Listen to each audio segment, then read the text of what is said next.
The flashbulbs were a blinding, percussive assault.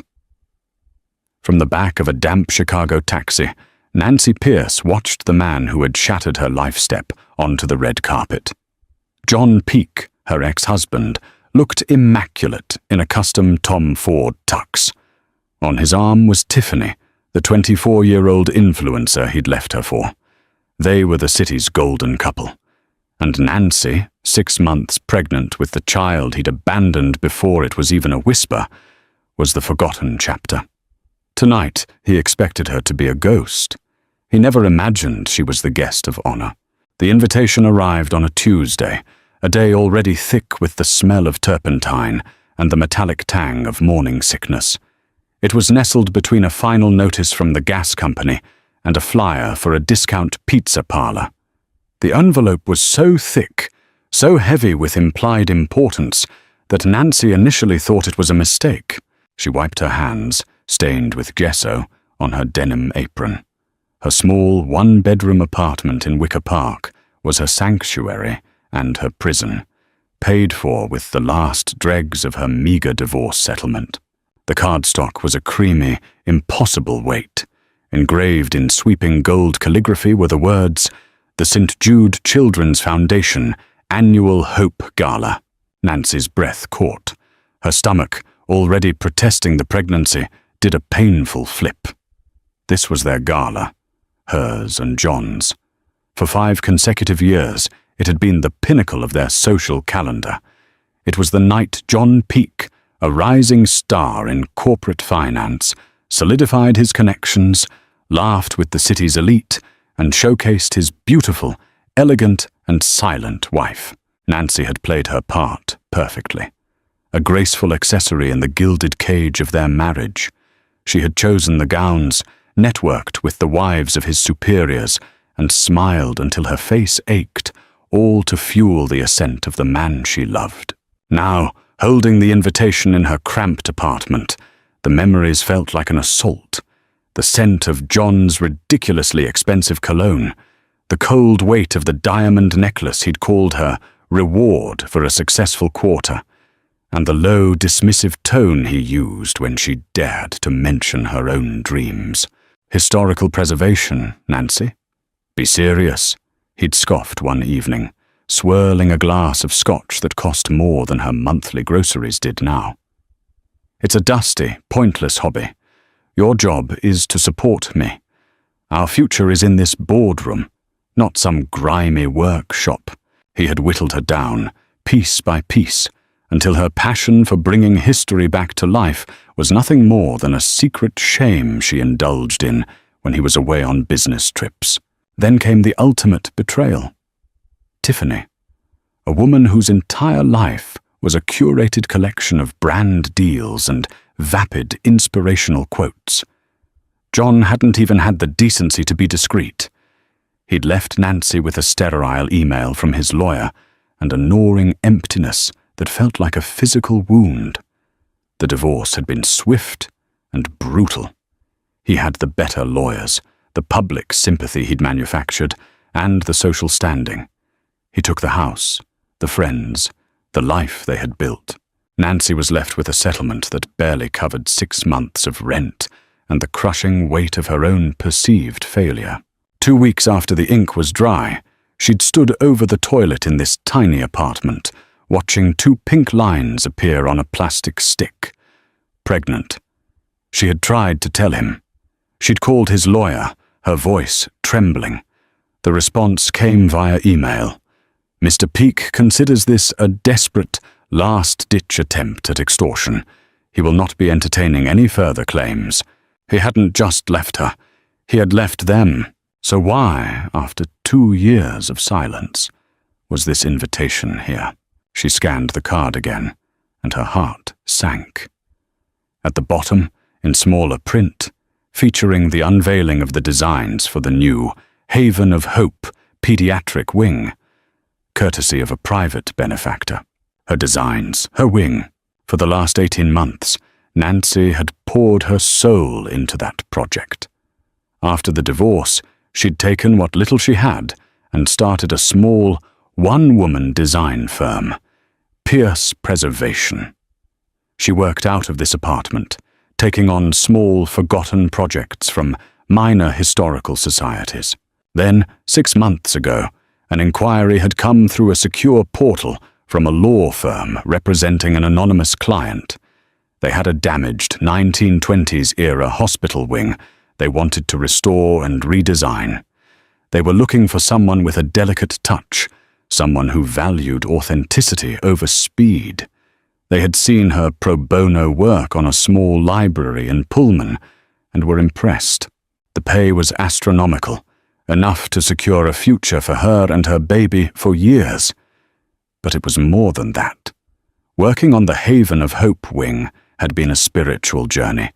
In the quiet solitude of her apartment, with the smell of old blueprints and wood samples, she had meticulously designed a space that wasn't sterile. A place that didn't feel like a hospital, but a sanctuary. She'd brought the soul of the old building back to life, integrating it with state-of-the-art medical technology.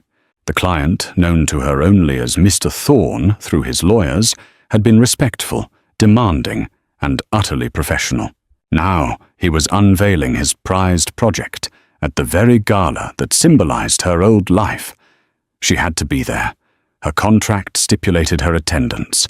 It was non-negotiable. Her best friend, Jenna, a fiery journalist who had been her rock, was ecstatic. "This is it, Nance. This is your moment," she'd shouted over the phone.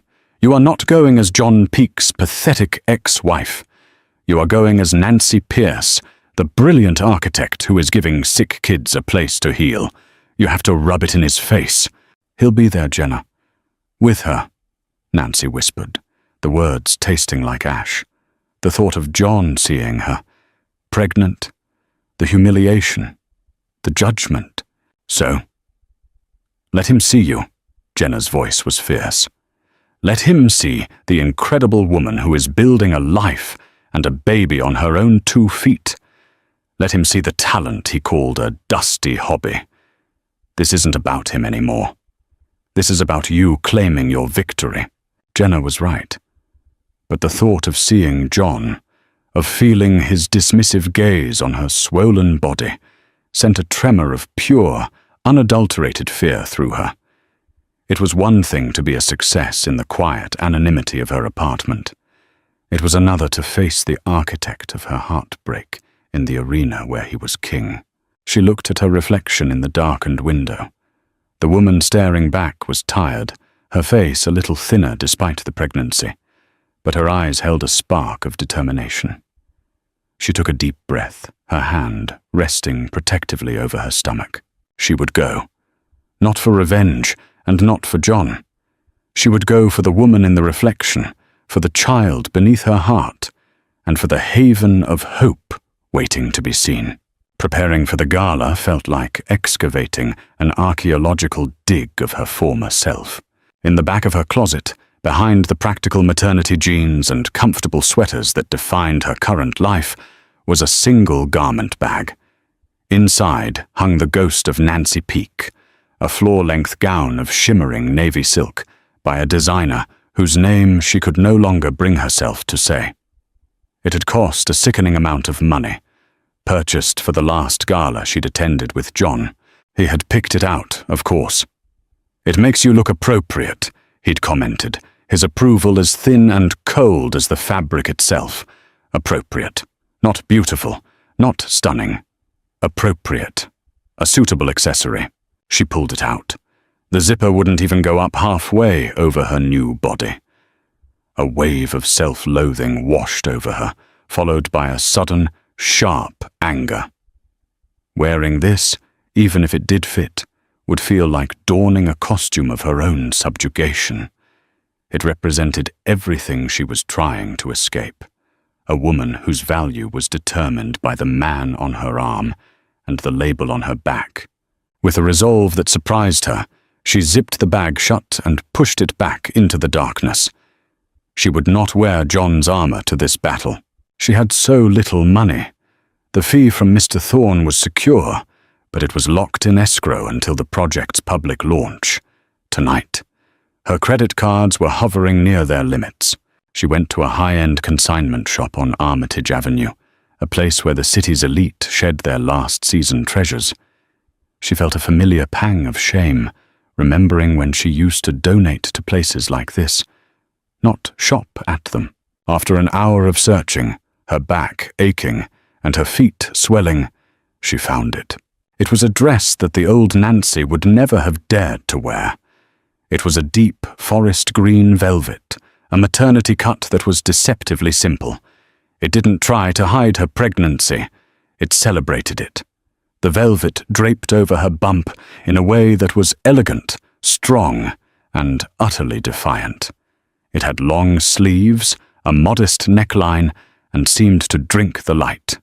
It wasn't a brand that screamed for attention. It was just beautiful. It felt like her. She paired it with the only 2 pieces of expensive jewelry she'd fought for in the divorce. A simple pair of pearl earrings, her grandmother's, and a delicate antique silver bracelet. They were the only things that hadn't come from John. On the night of the gala, a nervous energy buzzed under her skin. She did her own hair and makeup, a skill she'd honed from years of watching professionals. The result wasn't the flawless, sculpted mask she used to wear. Her hair was a simple, elegant chignon. Her makeup was minimal, highlighting the new fullness in her face. The woman in the mirror was not a doll. She was a woman with a story in her eyes. A survivor. A mother. Taking a taxi instead of the chauffeured town car of her past, she felt a strange sense of liberation. The cab pulled up to the grand entrance of the Chicago Museum of Art, its marble columns illuminated by dramatic spotlights. The familiar scene unfolded before her. The crush of photographers, the flashbulbs painting the night white, the parade of sleek black cars depositing men in tailored tuxedos and women in glittering gowns. For a moment, panic seized her. Her heart hammered against her ribs. This was a mistake. She was an imposter here, a pregnant sparrow trying to fly amongst peacocks. What was she thinking? She saw them then, stepping out of a gleaming black Bentley.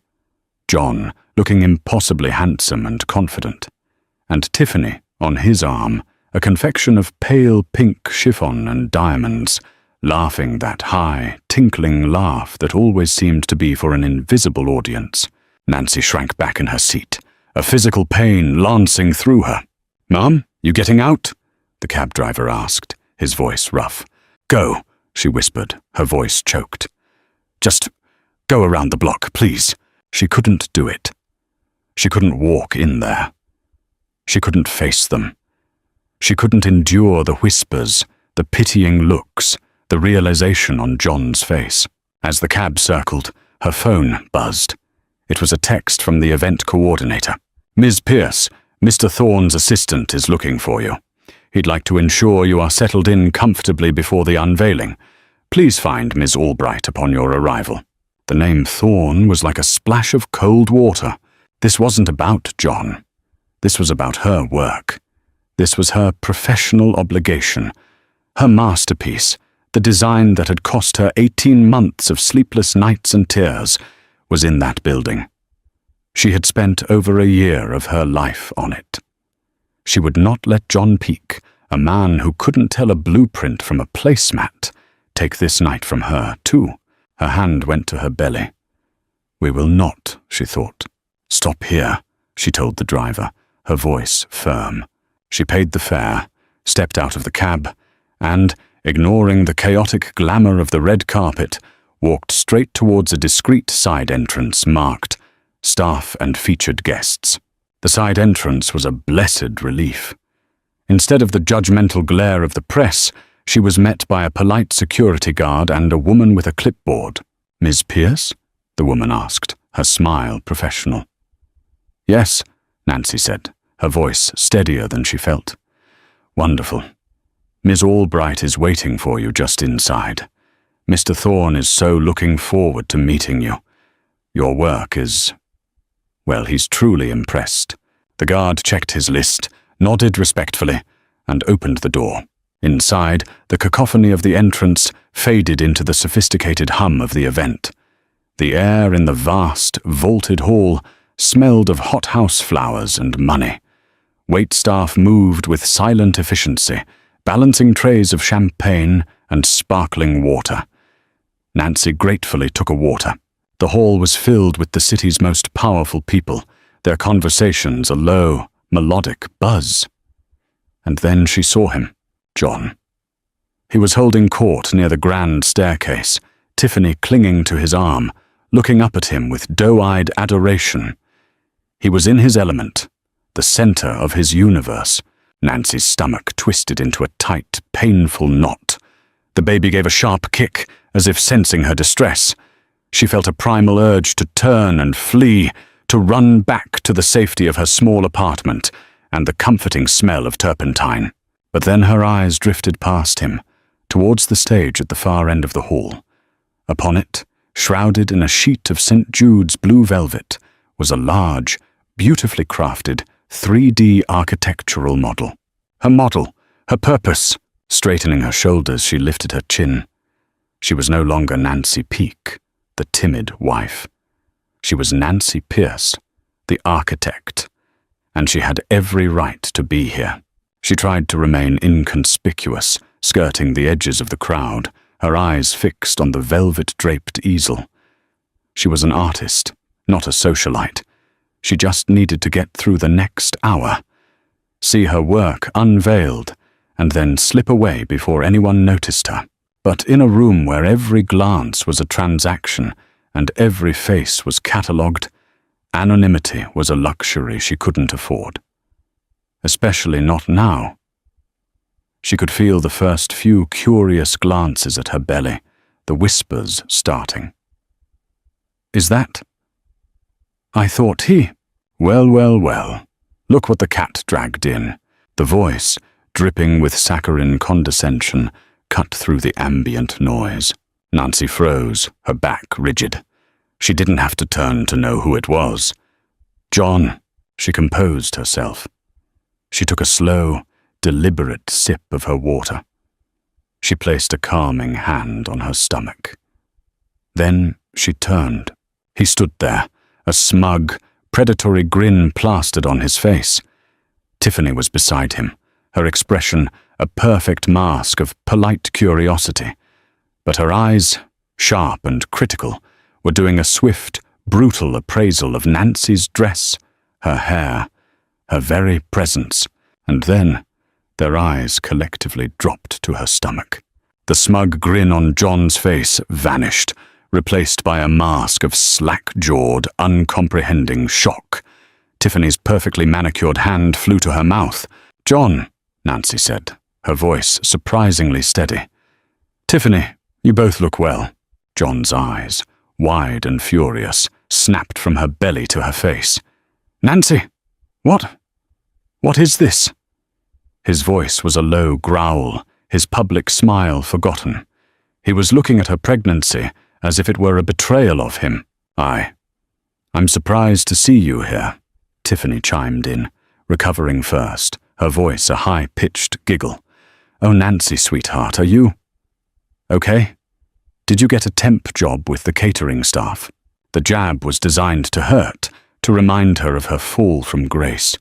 The old Nancy would have flushed with shame, stammered a defense, and withered under his scorn. But the woman standing before him now was forged in the fire of his betrayal. "No, Tiffany," she replied, her tone cool and even. "I was invited." "Oh, that's so sweet," Tiffany cooed, laying a hand on John's arm, though he didn't seem to notice. He was still staring at Nancy's stomach, his face a thundercloud of calculation and rage. "I'm sure they sent invitations to all their past donors. It's probably a mailing list error. But it's brave of you to come anyway." So brave. The word brave was coded in pity, meant to sting more than any outright insult. John finally found his voice, his shock morphing into a familiar, cold contempt. He leaned in, his voice dropping to a conspiratorial whisper that was loud enough for those nearby to hear. Listen, Nancy. I know things have been tough. And now, this. He gestured dismissively at her stomach. You don't have to crash parties for a free meal. If you're short on cash, especially with that, just call my assistant. I can spare something, for old times' sake. The public humiliation was his goal. He wanted the onlookers, his peers and rivals, to see him as magnanimous, and her as a charity case, a desperate, pregnant ex-wife trying to trap him. He was rewriting their history in real time. The blood rushed to her ears. Every instinct screamed at her to lash out, to tell him what a hollow, insecure man he truly was. To scream, "This is your child." The child you refused to even acknowledge. But she remembered Jenna's words. This isn't about him anymore. To lose her temper, to cry, to make a scene. That would be giving him the victory he so desperately craved. So she smiled. It was a small, enigmatic smile that didn't quite reach her eyes. That's very generous of you to offer, John, but I'm doing just fine. Fine? He scoffed, gesturing around the opulent hall. This was our life, Nancy. Look at you now. That dress. Did you get it at a thrift store? And you're all alone. And God. He couldn't stop staring at her bump. It's just sad. I think her dress is lovely. The new voice was smooth as aged whiskey. All three of them turned. A man had approached their small, toxic circle, seemingly from nowhere. He was tall, perhaps a decade older than John, and impeccably dressed in a bespoke tuxedo that fit him like a second skin. His hair was the color of salt and pepper, and his eyes, a startlingly intense shade of grey, held an air of quiet authority that was palpable. He wasn't boyishly handsome like John. He was something far more compelling. He was powerful. The air around him seemed to crackle with it. He looked directly at Nancy, his gaze ignoring John and Tiffany completely. "Forest green," he said, his voice warm. "It's a bold and intelligent choice. It complements your eyes." Nancy was momentarily speechless. Who was this man? John, however, was not. His face, which had been a mask of smug superiority, was now clouded with confusion and annoyance. He hated being interrupted, hated being upstaged even more. "I'm sorry, do we know you?" John asked, his tone brusque. The man's grey eyes finally shifted to John, and they were utterly devoid of warmth. "I don't believe we've had the pleasure," he said, his voice polite but dismissive. He then turned his full attention back to Nancy, his eyes softening as they briefly dropped to her stomach and then met her gaze with profound respect. "You must be Ms. Pierce. I've been looking for you." Nancy's mind raced. "Ms. Pierce? How did he know her name?" Before she could answer, the man extended a hand. "Marcus Thorne, it is an absolute honor to finally meet you in person." Thorne. The name hit Nancy like a lightning bolt. Mr. Thorne, her anonymous benefactor, the owner of the project. The blood drained from John's face. He knew the name, of course. Everyone in this room knew the name Marcus Thorne. He was a titan of industry, a reclusive billionaire known for his ruthless business acumen and, more recently, his world-class philanthropy. He was a legend, a man who rarely attended public events and whose influence dwarfed John's own considerable success into insignificance. John Peake was a player in the city. Marcus Thorne owned the game. You're Nancy's client?" John stammered, the words catching in his throat. Marcus's gaze flickered back to John, cold and sharp as splintered ice. He didn't answer the question directly. Instead, he offered his arm to Nancy. "Miss Pierce, would you allow me to escort you? We have a masterpiece to unveil." Without a second glance at her stunned ex-husband or his gaping new wife, Nancy placed her hand on Marcus Thorne's arm. As he led her away, she could feel the weight of 100 pairs of eyes on her. But for the first time, She felt none of their judgment. The venom of John's smile had been rendered utterly impotent. The game had just changed. Walking through the crowded ballroom on Marcus Thorne's arm was a surreal experience. The sea of powerful people parted for them, as if by an invisible force. The whispers that had followed her earlier, tinged with pity and speculation, now morphed into a buzz of frantic curiosity. That's Nancy Peake, with Marcus Thorne. Did you see John's face? I thought she was... Wait, is she the architect for the new wing? She was no longer an anonymous ghost. She was a mystery. And in this world, mystery was a form of currency. Marcus guided her to a cordoned-off area near the stage where a few chairs were reserved. He was a perfect gentleman, attentive but not overbearing. "I apologize for the intrusion," he said in a low voice, his eyes scanning her face with concern. "I overheard your former acquaintance. His lack of grace is surpassed only by his lack of perception." "You didn't have to do that, Mr. Thorne. Please call me Marcus." "And yes, I did," he replied, his gaze firm. "Talent should be protected from arrogance. And your talent, Ms. Pierce, is generational." His words were so sincere, so direct, they left her momentarily breathless. John had only ever praised her for how she reflected on him. Marcus was praising her for who she was. A hush fell over the room as the event's master of ceremonies took the stage. He spoke about the foundation, the importance of charity, and then he began the introduction Nancy had been dreading and anticipating. And now, for the moment we've all been waiting for. Tonight, we are privileged to witness the public debut of the Haven of Hope Pediatric Wing. This project has been brought to life thanks to the generosity of its benefactor, the esteemed Mr. Marcus Thorne, and the breathtaking skill of a truly remarkable architect. Nancy's heart began to pound a frantic rhythm against her ribs. Mr. Thorne has broken with tradition tonight. The world of architecture is often one of quiet, behind-the-scenes work, but he believes that genius of this caliber deserves to be celebrated. Ladies and gentlemen, please join me in welcoming to the stage the woman who designed the Haven of Hope, Ms. Nancy Pierce.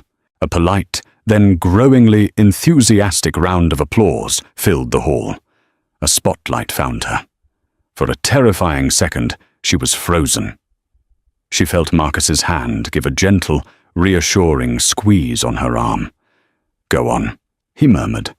"Take your bow. You've earned it." She walked up the small set of stairs to the stage, her legs feeling like jelly. The light was blinding. She could only see the first few rows of faces, and there, in the front row, where the most important donors were seated, was John. His face was a mask of utter, uncomprehending shock. Tiffany sat beside him, her jaw practically on the floor, her perfectly applied lipstick forming a small O of disbelief. They had thought she was a caterer, a charity case, a desperate, pregnant fool, and now she was the guest of honor. The whiplash of it was written all over their faces. The MC gestured to her. "Ms. Pierce, would you do us the honor?" With trembling hands, Nancy walked over to the velvet-draped model. She took hold of the heavy fabric. This was it. This was not for them. This was for her, for her child, for all the children who would heal there. She pulled the velvet away. A collective gasp swept through the audience. There, under the warm glow of the stage lights, was the model. It was luminous. Nancy hadn't just designed a building. She had resurrected a soul. She had kept the 1920s brick facade, but opened the back with a soaring glass atrium that overlooked a new therapeutic garden. The interiors, shown on large renderings beside the model, were filled with light, curved wood, and hidden nooks for families. It was a space of profound grace and resilience. For a long moment, the room was utterly silent. Then the applause started. It wasn't the polite clapping from before. It was a thunderous, rolling ovation. Nancy stood beside her work, tears welling in her eyes. This was the validation she had craved for years, not from a man, but from her own craft. It was the public declaration that the passion John had dismissed as a dusty hobby was, in fact, a rare and powerful gift. From the front row, she watched John. He was clapping, but it was a mechanical, empty gesture. His eyes were wide, darting from the model to Nancy and back again. The cogs were turning in his brain. He had thrown away a diamond, believing it to be a common stone. As the ovation began to subside, Marcus Thorne ascended the stage. He moved with an unhurried grace that commanded attention without demanding it. He stood beside Nancy, though he didn't address the audience at first. He simply looked at the model, his expression one of profound reverence. "Extraordinary," he murmured, his voice just for her. Even more so than in the renderings. Then he turned to the microphone. "Thank you all," he began, his voice a rich baritone that filled the hall effortlessly. Tonight is about supporting the vital work of the St. Jude Foundation, but it is also about celebrating the preservation of beauty and history. He gestured towards the model. "I acquired this wing a year ago. It was in a deplorable state, neglected, damaged, its soul hidden beneath layers of decay. Many experts told me it was a lost cause. They suggested a tear down. They suggested famous firms who would charge a fortune to build a glass box." He paused, his grey eyes sweeping across the room, finally landing for a fraction of a second on John Peake. "But I wasn't looking for a glass box. I was looking for a resurrection. I was looking for a single artist with not just the skill, but the empathy to understand what this building needed. Someone who knew what it felt like to be overlooked, to hold immense value while being dismissed as worthless." Nancy's breath hitched. Was he talking about the building, or was he talking about her? "My search led me to Ms. Nancy Pierce," Marcus continued, turning to face her. The warmth in his eyes was staggering. "It led me to a small, unassuming firm where true magic was being performed. Ms. Pierce doesn't just restore buildings, she restores spirit. She has a gift that cannot be taught. She listens to the story the architecture wants to tell. She looked at this broken, forgotten wing and saw not what it was, but what it always had been." He took Nancy's hand. His grip was warm and firm. "The world is filled with technicians. Ms. Pierce is a visionary. This city is fortunate to have her. I am fortunate to have found her. Thank you, Nancy, for giving the haven of hope its voice back." He began to applaud, and the room joined him, the sound even more deafening than before. It was an ovation, not just for the design, but for her.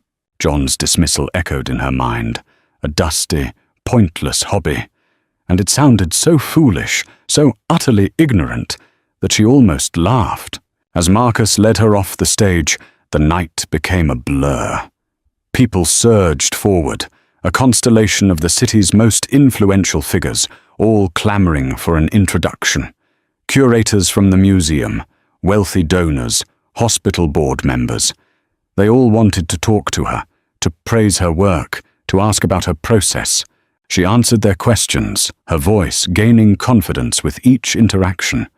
She spoke of pigment composition in the original 1920s murals she was restoring, of the structural challenges of the glass atrium, of the principles of biophilic design used to aid healing.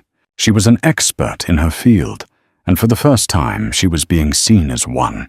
Through it all, Marcus remained by her side, a quiet, formidable presence.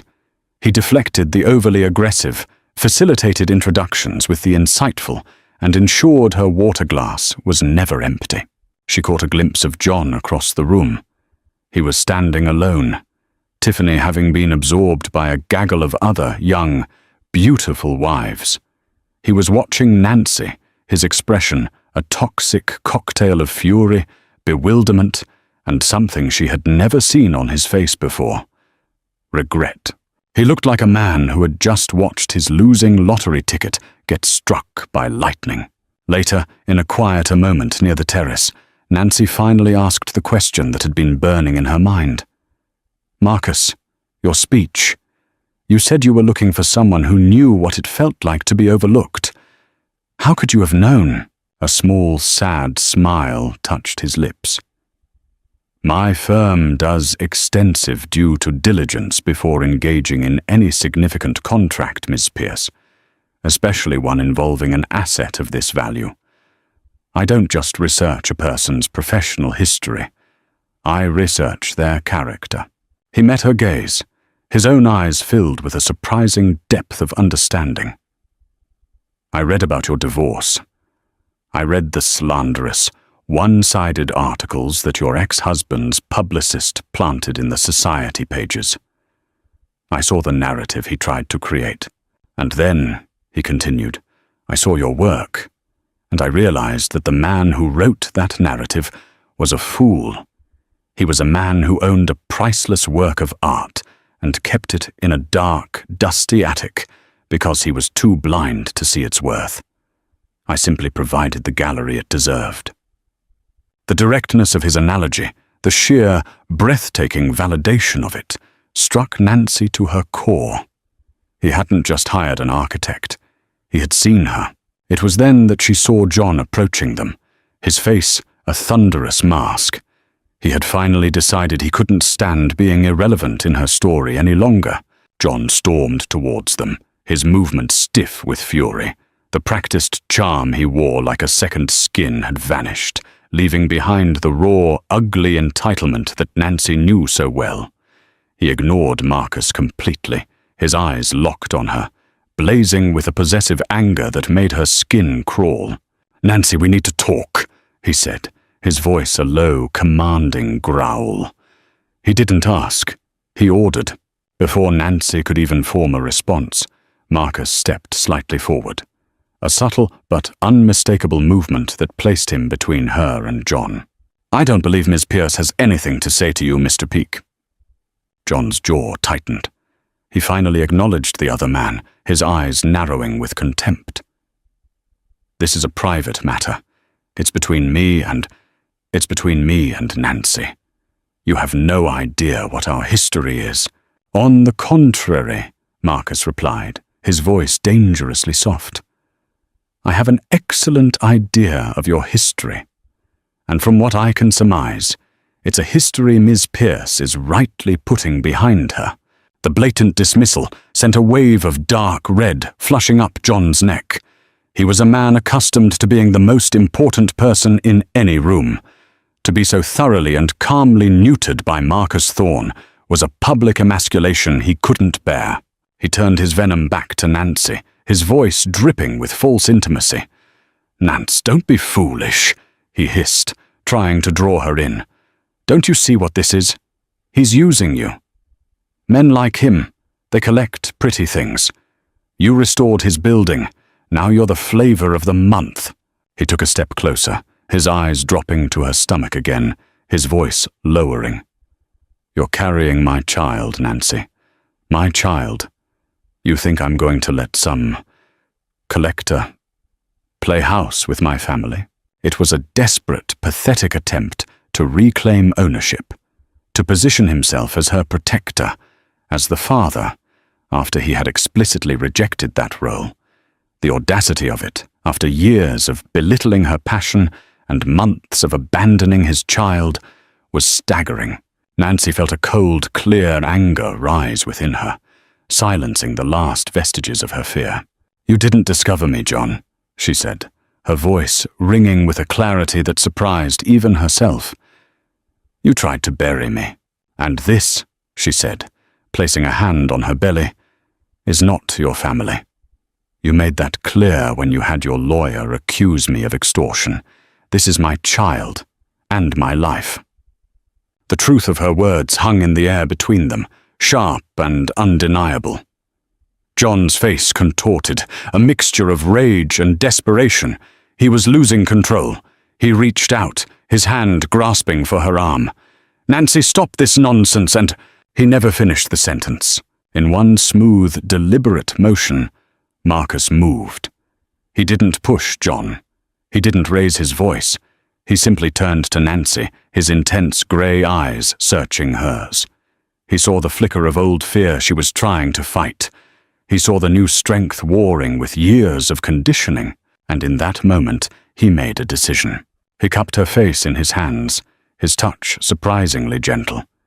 The noisy Gala seemed to fade into a distant hum. The world narrowed to the space between them. "You are a masterpiece, Nancy Pierce," he whispered, his voice for her alone. "Never let anyone convince you otherwise." And then he kissed her. It wasn't a kiss of fiery, romantic passion. It was something far more profound. It was a kiss of respect, of protection, of unwavering support. It was a silent, public declaration. It said, "She is with me. She is valued. She is off limits." It was a shield and a coronation all in one. For Nancy, it was a moment of absolute stillness. The warmth of his lips was a startling, grounding reality. It was the antithesis of John's cold, transactional affection. This was a kiss that gave rather than took, and across from them, John Peake froze. It was a total system failure. His body went rigid. His hand, which had been reaching for Nancy, dropped to his side as if it had been severed. His mouth hung slightly open. His eyes, wide with disbelief, were locked on the sight of Marcus Thorne, the most powerful man in the room, kissing the pregnant ex-wife he had just tried to humiliate. The world around John didn't just stop. It shattered. Every calculation he had ever made about his life, his status, and his ex-wife was rendered spectacularly, catastrophically wrong. The narrative he controlled so carefully had been hijacked and rewritten in a single, silent gesture. He wasn't the powerful man benevolently pitying his pathetic ex. He was the fool, the colossal, blind fool who had thrown away a treasure and a family that was now being claimed by a king. The pop flash of a photographer's camera from across the room broke the spell. The light illuminated John's face, capturing his expression of pure, unadulterated shock for posterity. The blood drained from his face, replaced by a sickly, pale grey. He looked from Nancy to Marcus and back again, his mind frantically trying to process the new reality. He was no longer the main character in this story. He was a footnote. The kiss ended. Marcus didn't release her immediately, keeping his hands on her arms as if to steady her. He looked down at her, a question in his eyes. Nancy gave him the smallest of nods, a silent thank you. When she finally looked back at her ex-husband, she felt nothing. No triumph, no pity, not even anger. He was just a man, small and insignificant, frozen in the wreckage of his own arrogance. The hold he'd had on her for more than a decade was well and truly broken. The aftermath of the kiss was not a loud explosion, but a seismic shift. The collective gasp had been replaced by a frantic, electric hum of whispers. Phones previously hidden were now held at discreet angles. Tiffany reappeared at John's side, her face a mask of cold horror. She had seen it all. She looked at John, not with love, but with the pragmatic chill of a stockholder watching her portfolio turn to ash. "John," she hissed, her voice a venomous whisper. "Do something. Everyone is staring." The click-pop of another professional camera from a society columnist broke his paralysis. "We're leaving," he snarled, finally looking at Tiffany. He grabbed her elbow, his grip far from gentle. It was angry and bruising. "Now!" He didn't spare another glance for Nancy. To look at her again would be to acknowledge the full, catastrophic scale of his misjudgment. He bulldozed his way through the crowd, dragging a stumbling Tiffany behind him. Their exit was not the grand departure of a power couple, but the hasty, shameful retreat of the utterly defeated. Nancy watched them go, but she felt a strange, disconnected calm. "Let's get some air," Marcus said, his hand on the small of her back, a warm, grounding presence. He expertly guided her away, not towards the main exit, but through a side door she hadn't noticed, which led to a long, quiet gallery hall. The noise of the gala faded behind them. Finally, he pushed open a set of heavy glass doors, and they stepped out onto a private terrace. The cool night air was a blessing. Below them, the city sprawled out, a breathtaking tapestry of glittering lights. "Are you all right?" Marcus asked again. Nancy took a deep, shuddering breath and let it out slowly. "I am," she said, the words feeling truer than she could have imagined. "More than all right. I feel quiet." She turned to him. "Thank you for all of it." "There is no need to thank me for recognizing the truth," he said, his gaze fixed on the distant horizon. "I've spent my life in rooms like that. They are jungles of ego. Men like your ex-husband build their sense of self by diminishing others." He turned to her, a flicker of something stern and protective in his eyes. "My father was a man like that. I have very little tolerance for bullies." They stood in a comfortable silence. "You know," Nancy mused, her voice soft, "he'll probably convince himself that I did all of this for him. For revenge, to make him jealous." Marcus's expression was unreadable. Does it matter what he thinks? The question, so simple and direct, struck her. For years, John's opinion had been the sun her entire world orbited. And now? She thought of his enraged, humiliated face. She felt nothing. "No," she said, a slow, genuine smile spreading across her face. "It doesn't matter at all." Marcus leaned against the balustrade, looking out at the city. "I commissioned you, Nancy," he said, his voice pulling her back to the present, "because your preliminary analysis of the original 1920s structure was the most insightful I had ever read. You wrote about the architect's use of light as a passive healing agent. No other firm noticed that. It was then I knew you were the one." He was meticulously deconstructing the night for her, ensuring she understood. This wasn't a fairy tale rescue. Her talent was the cause. His admiration was the effect. He hadn't swooped in to save a damsel. He had invested in a master and was now protecting his investment. It was a gesture of profound professional and personal respect. "Your personal history," he continued, "was irrelevant to my decision. But it made me determined to ensure that your re-emergence into this world was on your own terms. As the hour grew late, he arranged for his personal driver to take her home. As the uniformed driver held the door open, Marcus took her hand. "The Haven of Hope wing is just the beginning," he said, his tone casual, but his eyes were intent and serious. "I'm acquiring the land for a new sister hospital in Boston, the main campus. It's a massive project. It's been mismanaged for years, and the current plans have no soul." He held her gaze. "It needs a new lead architect, someone with an impeccable eye and an understanding of an artwork's soul. Someone who can find the hidden masterpieces the rest of the world has overlooked." It wasn't just a job offer. It was a mission, a new canvas.